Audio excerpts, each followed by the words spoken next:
to the new CMHC thing where they're allowing anybody and everybody to borrow up to $1.8 million on a $2 million loan to value of the renovated additional unit price.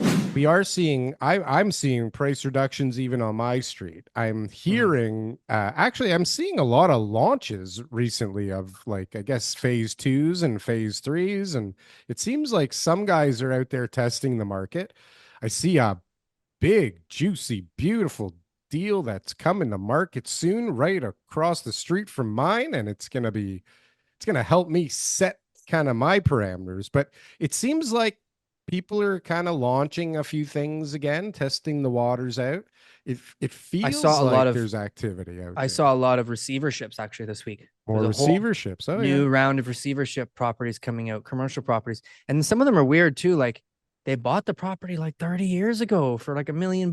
Now it's up for 9 million. Like they were just refinancing that thing over and over and over again, taking the cash out, and then they lost it. And the one property I was looking at, the guy bought it for a power sale back in like 95. And now he's under receivership. What? Nope. 30 what the years hell later. Doing this whole time? I don't know. What was it? It was an apartment building, or what was it? Mixed use. So I think there was some offices on top. Another example of me not listening to you when you said the answer already? No, I don't think I said the answer. But there's some offices on.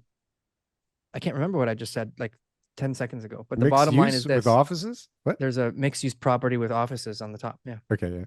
Yeah. And so obviously, you know, office market, right? I got another client with an office property too that's struggling, and so she tried to convert it to residential, but she just did it without a permit. So she's got like work happening. So then that got shut down. Beautiful. And I tried to connect her with Greg and all that, but you know, she just doesn't want to pay the price. And you know, this is what happens. Well, this is a good segue into the new CMHC thing where they're allowing anybody and everybody to borrow up to $1.8 million on a $2 million loan to value of the renovated additional unit price. So so maybe let me back up a sec. So CMHC changed residential mortgage, rules, right? Residential, 4 units or less. If you want to add 1, 2, or 3 more units to a property, right, depending on, I guess, how many units you already have on the property, they will give you an insured mortgage for an amortization of 30 years at the best possible rate of up to 90% loan to value. Yeah. But not loan to value, loan to future value, based on what you're going to build there. So if you're going to put another 3 units on this thing and somebody says, hey, this thing's 2 point whatever million, like they're going to give you $1.8 million. And all you're going to have to put in is 200,000 and lie about your income for a $1.8 million mortgage afterwards, because it's residential, and how they calculate income on the rental units is they're only going to use 50% of that rental income. So how much income do you bloody need in order to be able to actually make this work? Darryl, come on. Who is going to get a $1.8 million mortgage this way? Who?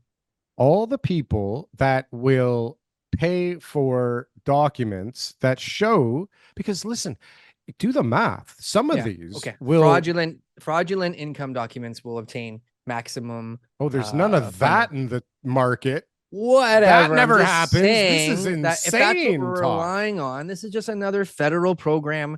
Like, why do we keep believing the federal government every time that they send out a new housing policy? And we're always like, wow, people are going to use that. I can't even imagine the type of property that somebody's actually going to be able to use the full potential of this program on. What do you mean? Okay. Take, for example, a bungalow in North York for $1.25 million, let's say. Okay. And it needs work. It's 1 unit currently.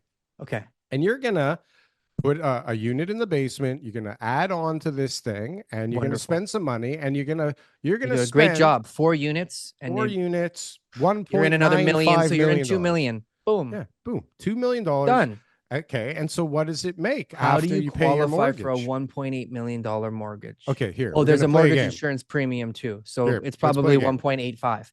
You are looking for a loan, and you're coming to me because you got my number from Rajid. My name is Rakesh. Okay. So $400K income. I live in Brampton, and you are calling me looking for one of these loans. Don't target don't target. No, but this is where it's going certain to areas. happen. Let's be real, okay? Okay. This will be the epicenter of So this. $400,000 income that I've got, right? Yeah. I can maybe make more, you maybe papers. 450, whatever the I can numbers make are. you all kinds of papers. Okay. Just give me some money. So you got, how much income are you creating? So you got what, 10 Whatever grand you a wanna month in see. rental income? What do you need? Tell me what you need. So You need 400 grand a year? $120,000 a year. 500 grand a income? year? How much is your income? Does it If you- equal? They're only going to use half of the residential income. You want bank There you go. statements Maybe for the last and 7 that's- years? They got expenses. So let's assume that you might be able to add 60, 80. Let's just say you can add 100 grand to your income. You needed 300 grand. 450. So you have 300 grand. $350,000 income You can make anything happen. plus You your make anything happen. little rental income. And now the government, that's what this is. The government is going to make sure that you have access to that capital.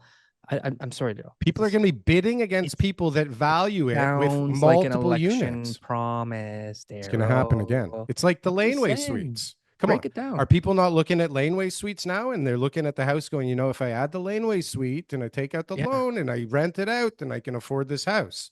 Yeah, they're Yeah, better so off. This is that on steroids. No, they're better off What? to do a fourplex with a fifth unit so that they can obtain commercial financing so that they can use 100% of the income and they don't need to have $350,000 worth of taxable income with no other debts on their Does it work profile. that way? If you're Yeah, you're if you got 5 commercial? units above, now you got a commercial loan, which they're going to use through debt coverage ratios, 100% of the income in order to be able to qualify. And if you make the numbers work, which they don't work, otherwise we'd be buying 5 plexes left, right, and center around the city, but the numbers don't work.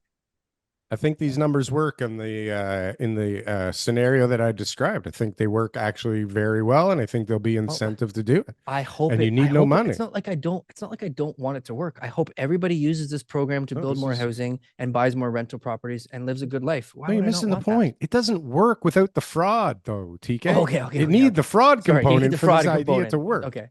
Good. Right? Anything to do with the government eventually leads to somebody Leads to abusing the some system. kind of It's just fraud. how it works. Hey guys, thanks for watching our Clips channel. Why don't you go and check out some more clips? We got lots of other good content somewhere over here. Don't forget to like, comment, and subscribe. Boom. That was good. That was good. I like that. That was good.